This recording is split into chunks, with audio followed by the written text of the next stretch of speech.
According to the FBI, hate crimes in America targeting Muslims or people who just appear to be Middle Eastern surged in the aftermath of 9/11. There is this cloud, with the hate crimes, with the profiling, with being rounded up.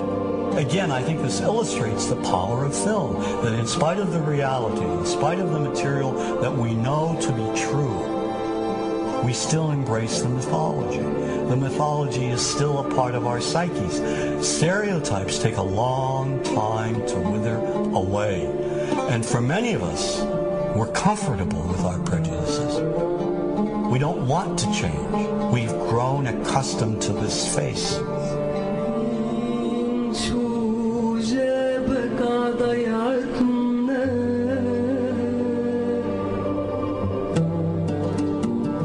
When we think of Arabs, what do we see? What images come to mind? Do we see actual people? People who, despite real cultural or geographical differences, do pretty much the same things that we do. When we think of Arab women, what images come to mind? Do we see women who laugh and play and who adore their children? Women who work in the home as well as outside? Would it come as a surprise to know that in many Arab countries, a majority of college students are actually women?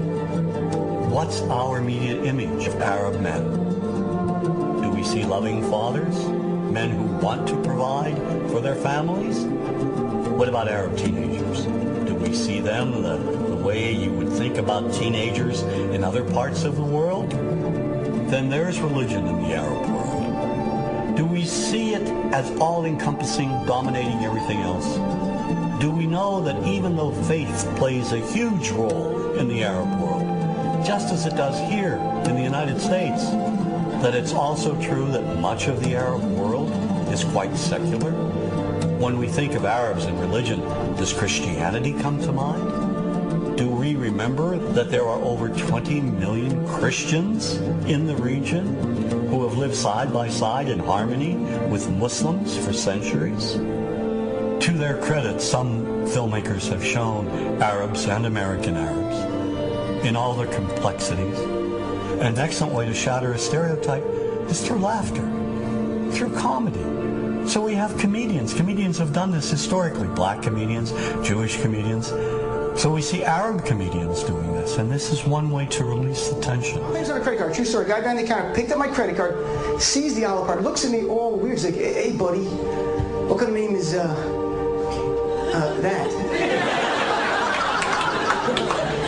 I'm like, well, sir, it's an Arabic name. He goes, what does this mean?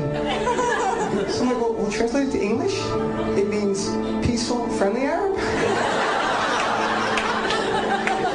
But he's not happy because, what Arab country is your family from? So I tried the most peaceful, proper one that he would like. So I'm like, we're from the same Arab country that Aladdin is from.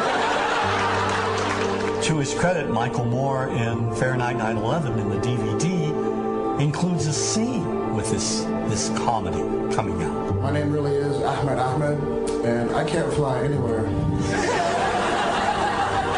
All you white people have it easy. You guys get to the airport like an hour, 2 hours before your flight. It takes me a month and a half.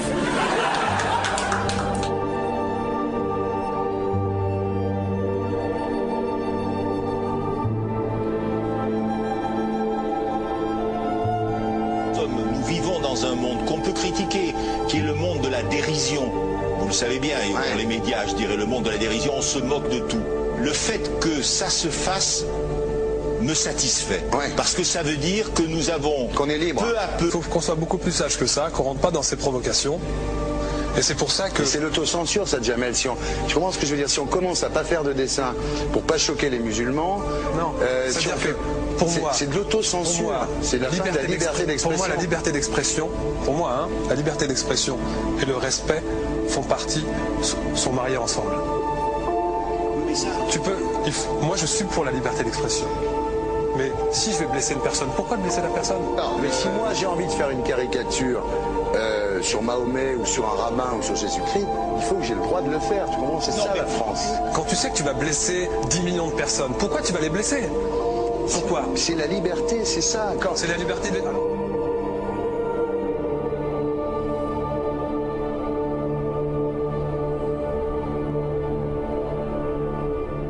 Ouais. tout seul. Vous pensez pas que c'était à vous de vous excuser, non? En disant le sketch n'était pas très drôle, je suis désolé si j'ai blessé des gens, voilà, excusez-moi, voilà, c'est une connerie, C'est mon travail.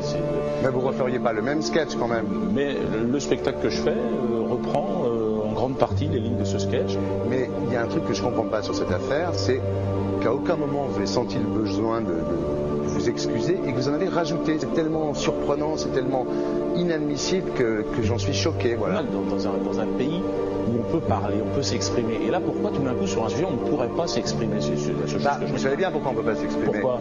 Parce que dans ce pays, on a envoyé pendant la guerre des juifs dans des chambres à gaz et que ça crée un petit problème quand même. Vous voyez ce que je veux dans ce dire? pays, on a envoyé pendant 400 ans des centaines de millions de Noirs. Il y a eu 400 ans d'esclavage. Et pourtant, ça n'a pas empêché Michel Leb de faire un sketch qui m'a fait marrer. Où il faisait un Noir, et à la fin, il faisait un singe, et en parlant des narines, en parlant des lunettes. En tout cas, lui, il n'a pas été interdit d'exercer son travail. Il a même eu la Légion d'honneur. Quelqu'un qui a toute sa famille qui a été exterminée dans un camp de concentration et qui voit quelqu'un à la télé qui dit Israël. Vous vous rendez compte? Je sais pas. Il y a des moments où même si on connaît les gens, même si on les a invités, on leur... Et c'est pour ça que... C'est l'autocensure, ça, Jamel. Tu comprends ce que je veux dire? Si on commence à pas faire de dessin pour pas choquer les musulmans... Non, c'est-à-dire que pour moi... C'est de l'autocensure. C'est la liberté d'expression. Pour moi, la liberté... Et là, pourquoi tout d'un coup, sur un sujet, on ne pourrait pas s'exprimer sur ce sujet? Vous savez bien pourquoi on ne peut pas s'exprimer. Pourquoi? Parce que dans ce pays, on a envoyé pendant la guerre des juifs dans des chambres à gaz et que... Deux poids, deux mesures. La liberté pour tout le monde. C'est-à-dire la liberté pour tout le monde. Il y a une personne comme Dieudonné qui a fait un rabbin, enfin qui a fait un colon juif, etc. Tous ces DVD ne sont plus dans les pactes. On l'empêche de venir, on l'empêche médiatiquement, on ne le voit plus. Alors que lui, c'est un comique. Plusieurs lois qui ont été faites contre l'antisémitisme. Et moi, je fais un appel aujourd'hui de faire une loi contre l'islamophobie.